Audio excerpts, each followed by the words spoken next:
Hello दोस्तों, कैसे हैं आप सब। उम्मीद करता हूं कि सब बढ़िया ही होंगे।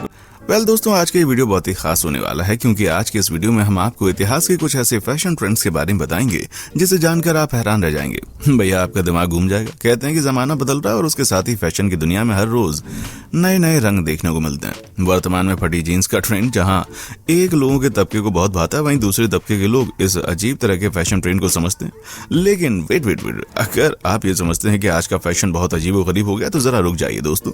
अपने इतिहास के पन्नों में झांक कर देखिए, ऐसे अजीबोगरीब फैशन ट्रेंड्स उस समय भी आपको देखने को मिलेंगे। कुछ फैशन ट्रेंड्स तो अजीब होने के साथ साथ खतरनाक भी थे, जिनसे लोगों की जान पर भी बनाई थी। आखिर में कौन से थे वो अजीबोगरीब फैशन ट्रेंड्स, आइए जानते हैं इस वीडियो में। दोस्तों, इस वीडियो को बिना स्किप किए आखिर तक जरूर देखिएगा। दोस्तों, वीडियो शुरू करने से पहले आपसे एक रिक्वेस्ट है कि अगर आप इस चैनल पर नए हैं तो प्लीज वीडियो को लाइक और चैनल को सब्सक्राइब जरूर करें। चलिए दोस्तों, शुरू करते हैं आज का ये रोचक वीडियो। Black teeth trend. दोस्तों, चमकते दांतों की कामना हम सभी करते हैं, लेकिन एक समय ऐसा था जब जापान के लोगों को अपने दांत काले करने का अजीब शौक चढ़ा था। अपने सफेद दांतों को काला करने की प्रक्रिया को ओहागुरो कहते थे। ये उस समय जापान में महिलाओं के बीच में बहुत ज्यादा पॉपुलर हुआ करता था। दांतों को काला रंग देने के लिए महिलाएं आयरन से बना काला रस पीती थीं। इस रस में दालचीनी और दूसरे मसालों को भी मिक्स किया जाता था। कहते हैं कि जापानी महिलाएं इस काले दांत के लुक के लिए अपने चेहरे को पाउडर से बिल्कुल सफेद कर लेती थीं, जिससे उनके काले दांत अच्छी तरह दिखाई देने लगते थे। मध्य 18वीं शताब्दी में इस काम को बैन कर दिया गया था। The Hubble skirt. साल 1910 में महिलाएं एक ऐसी ड्रेस यानी होबल स्कर्ट को पहना करती थीं। इस स्कर्ट को पहनकर वो ठीक से चल भी नहीं पाती थीं। दरअसल इस स्कर्ट में नीचे रस्सियों का प्रयोग होता था, जिसकी वजह से इन्हें पहनकर महिलाएं बेहद धीरे और छोटे छोटे कदम ही चल पाती थीं। इसे बनाने का आइडिया फ्रांस के डिजाइनर पॉल पायरेट को आया था। कहते हैं कि इसे बनाने का विचार उन्हें तब आया जब राइट बंधुओं को प्लेन में सबसे पहले एक महिला सवार हुई। ताकि महिला के कपड़े उड़े नहीं, इसके लिए उन्हें रस्सियों से बांध दिया गया। लिहाजा कहते हैं कि यहीं से पॉल को होबल स्कर्ट बनाने का आइडिया आया। ये बहुत ही असुविधाजनक पोशाक थी, लेकिन फिर भी महिलाओं में इसे लेकर क्रेज था। कहा जाता है कि इससे कई महिलाओं की मौत हो गई थी। खैर, पहले विश्व युद्ध की शुरुआत के साथ ही होबल स्कर्ट का ट्रेंड धीरे धीरे खत्म हो गया। क्रॉक प्लेटफॉर्म शूज। दोस्तों, आजकल तो प्लेटफॉर्म काफी ज्यादा पॉपुलर है, लेकिन क्या आप जानते हैं कि प्लेटफॉर्म हील सबसे पहले चोपिन के रूप में बाजार में आई थी। चोपिन ऐसे फुटवेयर थे जिन्हें पहनकर महिलाओं का कद तो ऊंचा दिखने लगता था, लेकिन इन्हें पहनकर चलना बहुत ही मुश्किल भरा काम था।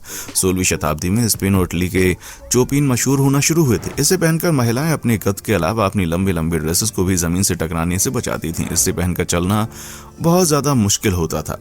कहते हैं कि इसके लिए महिलाओं को अपने साथ एक नौकर भी रखना पड़ता था। भाई, कमाल थे ऐसे ऐसे फैशन। आज में होते तो फिर क्या होता। Foot binding.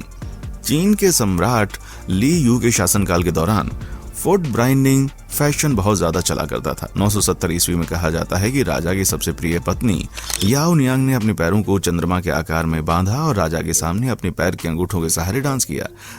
जिसके बाद राजा की बाकी पत्नियों ने भी राजा को खुश करने के लिए इस तरह की नकल की और उसके बाद धीरे धीरे फैशन ट्रेंड बन गया। साउथ चीन में ये उच्च समाज और धन के प्रतीक के तौर पर देखा जाने लगा। पैर मोड़ने की इस प्रक्रिया में पैरों की हड्डियों को तोड़कर उन्हें आकार दिया जाता था। इस प्रक्रिया में मुश्किलें थीं। इसे करते समय संक्रमण, गैंग्रीन और कई तरह की विकलांगता भी हो जाती थी। बाद में चीन में इस प्रक्रिया पर प्रतिबंध लगा दिया गया। क्रिनोलाइन्स। 19वीं शताब्दी के मध्य में हुप स्कर्ट को क्रिनोलाइन कहा जाता है।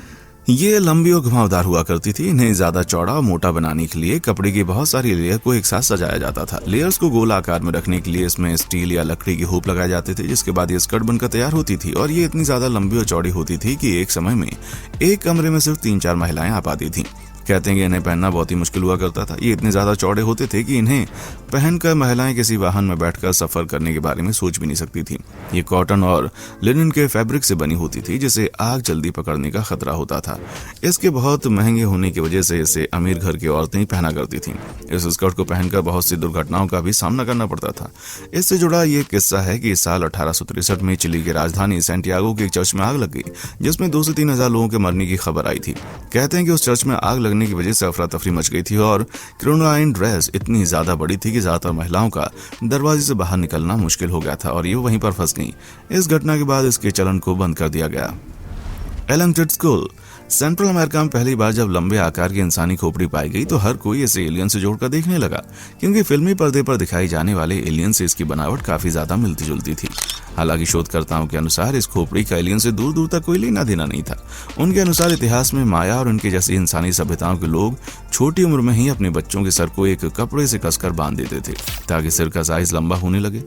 लेकिन सोचने वाली बात यह है कि ऐसा ये लोग क्यों करते थे। तो हम आपको बता दें, उस समय लंबे सर को आप उनका फैशन ट्रेंड्स कह सकते हैं और साथ ही साथ स्टेटस सिंबल भी, क्योंकि इस प्रकार की लंबी खोपड़ी वाले शख्स को उनके कबीले में एक खास व्यक्ति समझा जाता था। लेकिन ये बात सच भी है कि इस बात का शोधकर्ताओं के पास कोई पुख्ता सबूत नहीं है, यानी कि वो लोग अपनी खोपड़ी कैसे और क्यों लंबी करते थे, ये आज भी एक पहेली बना हुआ है।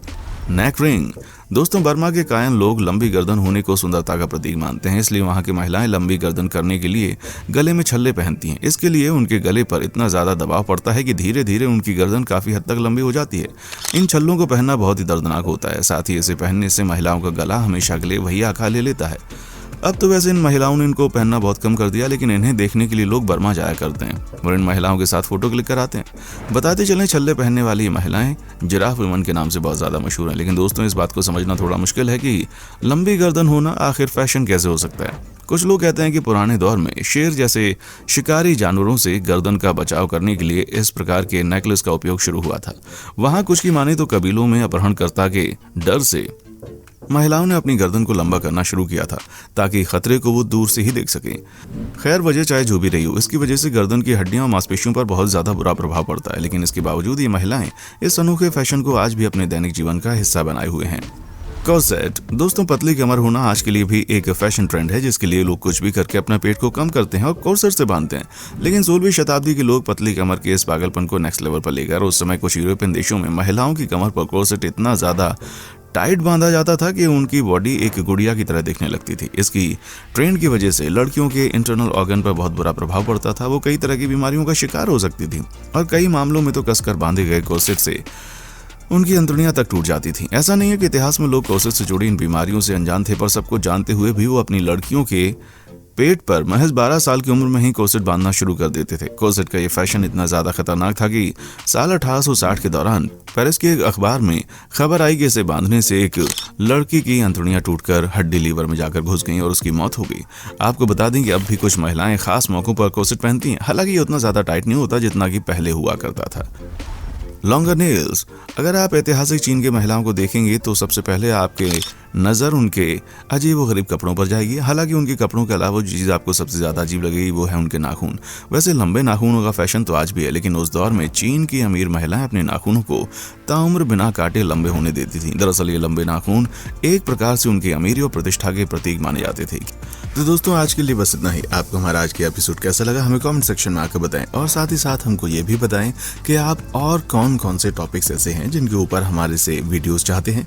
आपकी रिक्वेस्ट हम जरूर सुनेंगे और आप जो भी टॉपिक हमको बताएंगे हम पूरी कोशिश करेंगे कि उन टॉपिक्स पर वीडियोस बनाकर आपके पास जल्दी से जल्दी हम लेकर के आएं। देखने के लिए शुक्रिया।